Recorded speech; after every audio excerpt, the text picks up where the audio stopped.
My dear students, आज हम class 6 का फर्स्ट चैप्टर रीड करेंगे, जिस चैप्टर का नेम है फंडामेंटल ऑफ कंप्यूटर।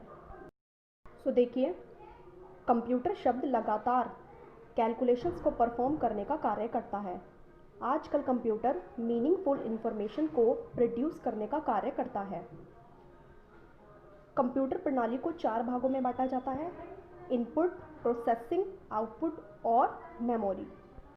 का हार्डवेयर वह हिस्सा होता है जिसको हम देख सकते हैं और छू सकते हैं।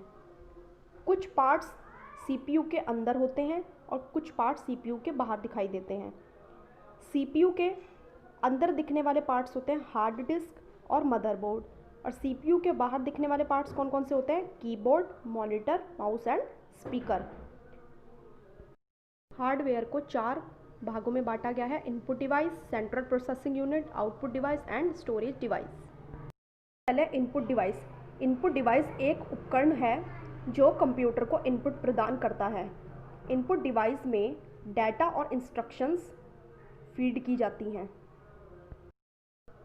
इनपुट डिवाइस में फर्स्ट है कीबोर्ड। कीबोर्ड का मुख्य उपयोग टेक्स्ट लिखने के लिए किया जाता है। यह टाइपराइटर की तरह दिखाई देता है और इसमें 104 कीज़ होती हैं। कीबोर्ड की सहायता से हम कंप्यूटर में कुछ भी टाइप कर सकते हैं। उसके बाद है माउस पॉइंटिंग डिवाइस होती है। इसे सीपीयू में केबल के थ्रू लगाया जाता है और इसमें 2 बटन होते हैं। उसके बाद है जॉयस्टिक पॉइंटिंग डिवाइस होती है जो किसी धुरी पर घूमने वाली छड़ी से बनाई जाती है। जॉयस्टिक को चारों ओर घुमाया जा सकता है। जॉयस्टिक का यूज़ मोस्टली गेम खेलते समय किया जाता है। उसके बाद है लाइट पेन स्क्रीन पर ड्राइंग बनाने के काम आती है और स्क्रीन पर साइज़ और कलर चेंज करने के काम आती है। उसके बाद है ग्राफिक टैबलेट कंप्यूटर स्क्रीन पर इमेजेस और पिक्चर्स बनाने के काम आता है। स्कैनर फोटोग्राफ और टेक्स्ट जैसे दस्तावेज़ों को कैप्चर करता है। स्कैनर कई प्रकार के होते हैं: फ्लैटबेड और बारकोड। उसके बाद है टच स्क्रीन अलग अलग बैंकों के एटीएम के कंप्यूटर में लगे होते हैं, जिसे स्क्रीन पर टच करके कोई भी काम किया जा सकता है। माइक्रोफोन साउंड और वॉइस को रिकॉर्ड करने के काम आता है। डिजिटल कैमरा फोटोग्राफ और वीडियो को कंप्यूटर में एंटर करने के काम आता है। वेब कैमरा एक डिजिटल कैमरा है जो यूएसबी के थ्रू कंप्यूटर में कनेक्ट होता है। उसके बाद है मैग्नेटिक इंक कैरेक्टर रीडर, जिसे MICR बोलते हैं। ये एक इनपुट डिवाइस होती है जो चेकों में बड़ी मात्रा में बैंक्स में प्रोसेस करने के काम आती है। उसके बाद है optical mark reader, OMR exams में जो MCQ क्वेश्चंस होते हैं उसकी आंसर शीट को चेक करने के काम आती है। बाद है bar code reader bar code को रीड करने में किया जाता है। बार कोड स्कैनर से उसको रीड किया जाता है। उसके बाद आता है central processing unit, CPU computer system का सबसे महत्वपूर्ण भाग होता है। यह कंप्यूटर की सारी एक्टिविटी मैनेज करता है। इसे कंप्यूटर का दिमाग भी कहते हैं।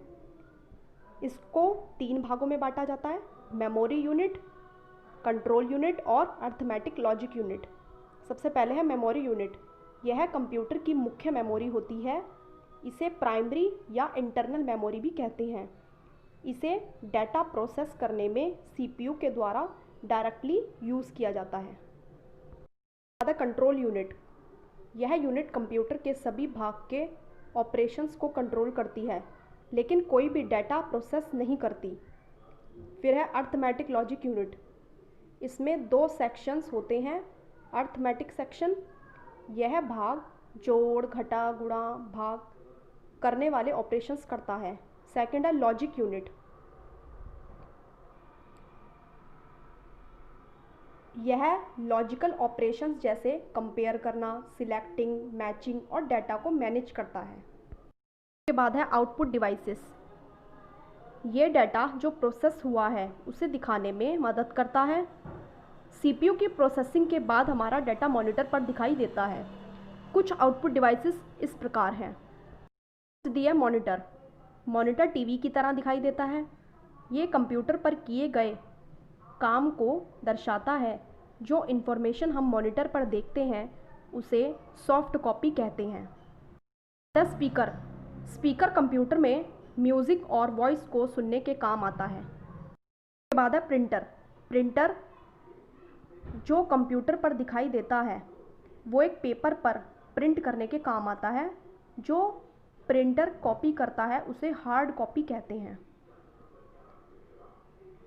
प्रिंटर्स के दो प्रकार होते हैं, इम्पैक्ट प्रिंटर और non impact printer. Plotter. Plotter drawing को प्रिंट करने के काम जैसे नक्शा, पोस्टर, ये मुख्य रूप से प्लॉटर।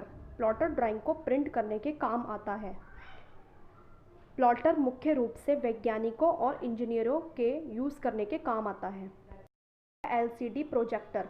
इसे लिक्विड क्रिस्टल डिस्प्ले के नाम से भी जाना जाता है। एलसीडी प्रोजेक्टर वीडियो, इमेजेस और कंप्यूटर डेटा को बड़ी स्क्रीन पर जैसे लैपटॉप, डेस्कटॉप के ज़रिए बड़ी स्क्रीन पर दिखाई देता है। बाद है storage devices. Storage devices data और इंस्ट्रक्शंस को स्टोर करने के काम आती है। स्टोरेज डिवाइसेस को दो भागों में बांटा गया है, प्राइमरी मेमोरी और सेकेंडरी मेमोरी। फिर है primary memory. Primary memory data और इंस्ट्रक्शंस को स्टोर करने के काम आती है। प्राइमरी मेमोरी को दो पार्टों में बांटा गया है, रैम रैंडम एक्सेस मेमोरी और रोम रीड ओनली मेमोरी। पहले है RAM. Random access memory read write memory है। रैंडम एक्सेस मेमोरी से इंफॉर्मेशन लिखी और पढ़ी जा सकती है। ROM read only memory. Read only memory को शॉर्ट फॉर्म में रोम भी कहते हैं। इसके अंतर्गत हम कोई भी इंफॉर्मेशन और डाटा रीड कर सकते हैं।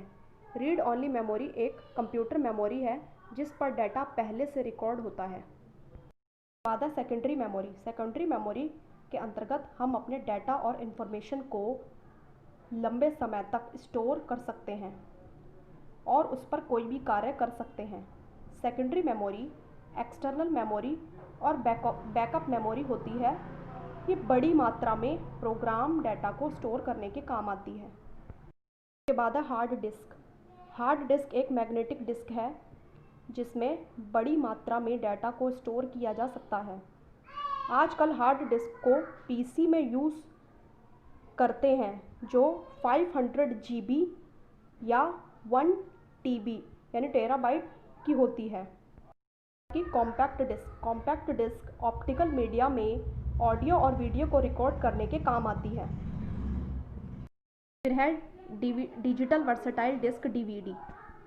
डिजिटल वर्सेटाइल डिस्क में हम डाटा स्टोर कर सकते हैं। सीडी के अकॉर्डिंग डीवीडी में ज़्यादा स्पेस होता है जिसमें हम ज़्यादा मात्रा में सॉन्ग्स और मूवीज़ स्टोर कर सकते हैं। ब्लू रे डिस्क। ब्लू रे डिस्क एक ऑप्टिकल डिस्क है जिसका प्रयोग डाटा को स्टोर करने के लिए किया जाता है।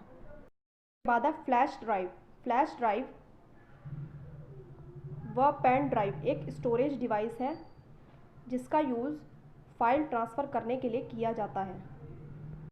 Memory card. Memory card high speed storage device होती है जिसमें हम अधिक मात्रा में फ़ोटो, वीडियोस को स्टोर कर सकते हैं। उसके बाद है सॉफ्टवेयर। सॉफ्टवेयर वह पार्ट होता है जिसको छुआ नहीं जा सकता। हार्डवेयर का काम करने के लिए हमें सॉफ्टवेयर इंस्टॉल करना होता है। सॉफ्टवेयर को दो भागों में बांटा गया है, system software and application software. System software computer की पूर्ण रूप से फंक्शन को कंट्रोल करने वाला प्रोग्राम होता है। एप्लीकेशन सॉफ्टवेयर कंप्यूटर में कुछ विशेष काम करने के काम आता है। एप्लीकेशन सॉफ्टवेयर कंप्यूटर में इंस्टॉल होता है और ज़रूरत पड़ने पर काम आता है। बाद है कंप्यूटर लैंग्वेजेस। कंप्यूटर लैंग्वेजेस एक ऐसा माध्यम होता है जिससे एक दूसरे से इंटरेक्ट कर सकते हैं। फॉर एग्ज़ाम्पल, जैसे हमें किसी फ्रेंड से इंटरेक्ट करना है तो हमें एक मीडियम की आवश्यकता होगी ताकि हम उससे इंटरेक्ट कर सकें। तीन प्रकार की हैं, low level language, assembly language और हाई लेवल लैंग्वेज। सबसे पहले है low level language. Low level language computer द्वारा आसानी से पढ़ी जाने वाली भाषा है। इसे मशीन लैंग्वेज भी कहा जाता है। Assembly language. असेंबली लैंग्वेज में कोड्स की फॉर्म में इंस्ट्रक्शंस दी जाती हैं जो ट्रांसलेटर असेंबलर लैंग्वेज प्रोग्राम को मशीन लैंग्वेज प्रोग्राम में कन्वर्ट करती है, उसे असेंबलर कहते हैं। High level language complex programming method logic के लिए बनाई गई है। कंपाइलर और इंटरप्रेटर ये दोनों ट्रांसलेटर हैं हाई लेवल लैंग्वेज के।